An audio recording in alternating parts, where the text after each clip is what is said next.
Hey there, BookTube. Here's my review of The Hourglass Door by Lisa Mangum. I got my ticket for the long way round. 2 bottle whiskey for the way.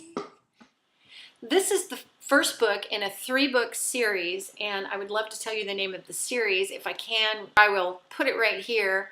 There are 2 more books, and I know the 3rd book has something to do with a locket because I have that one on audio. I don't have this one on audio.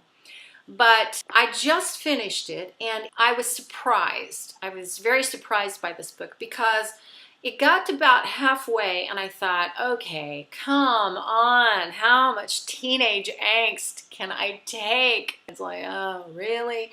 Just about the time that I got really tired of that, then it goes a completely different direction. And at first when it did that and everything starts to get explained, I thought, you gotta be kidding me. This is the point in a book where it just gets flat ridiculous.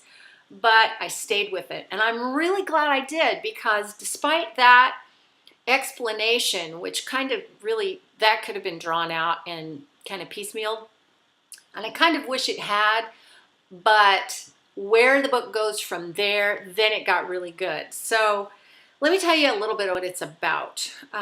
There's main character is Abby, and she is finishing up her senior year of high school. She's very involved as an assistant director in a play.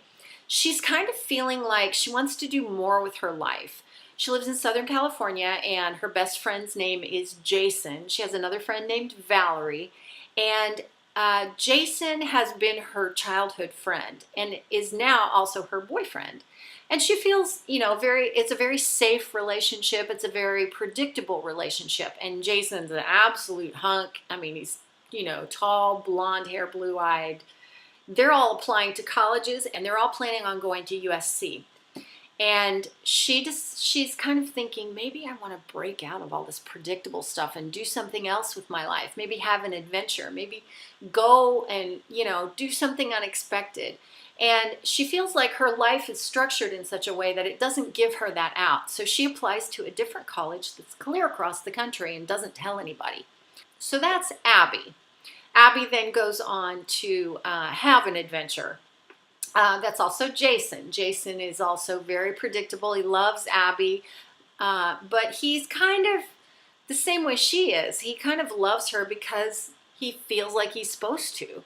And they're really, really good friends. And that's kind of the basis for their relationship. Anyway, there's a new guy that comes to town, and his name is Dante. And he's got an Italian accent. He's apparently a foreign exchange student from Florence. And so he comes into the school and he's very mysterious. And of course, Abby, with this whole kind of, what am I going to do with my life? I want to break out and do something unexpected. It's very attracted to him. And so it then becomes the story of who Dante is, where he came from, what he's about, what's he doing there, and that kind of thing. The book starts with a prologue that has to do with Dante. In the prologue, we find out where Dante came from, how he got to Abby's high school and town, and what he's doing there. And so that part kind of sets the stage. And then we dive into all this high school angst, and it truly is high school angst. I mean, it's just who's going with who to the dance, and why are you mad at me, and should I break up with my boyfriend? And it's a lot of that, and that has its place, but that was not what I was expecting with this. I thought this was going to be about time travel. Well, then, ba-bam. We get this, let me take you away, and I'm going to explain everything to you, and the explanation comes pouring out. That's where I wish it had kind of gone piecemeal, where a few things had gotten revealed little by little by little, but it doesn't. But see, that's okay, because once I got past that and thought, oh, great, then the action really picks up. And you find out the book really is about time travel, and the way that they go into the whole idea of time, what it is, how it works. That's really cool, I gotta say. So I gave this 4 out of 5 stars on Goodreads. I'm anxious to pick up the next book because the way this ended, it was a little bit heartbreaking, but not overly so. And I applaud the author for doing that because you weren't destroyed at the end, which thank goodness. I've been destroyed by several books lately at the end. This was very refreshing, and it's very positive in that it sets the next book up in the series to go a direction that could be very exciting.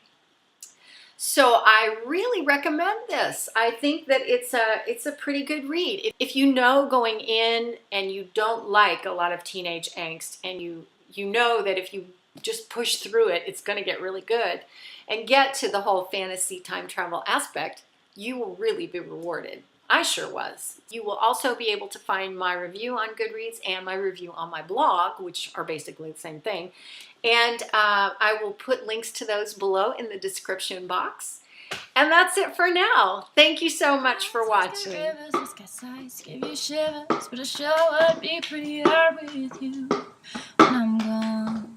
When I'm gone, you're gonna miss me when I'm gone. You're gonna miss me by my walk. You're gonna miss me by my talk. Oh, you're gonna miss me when I'm gone.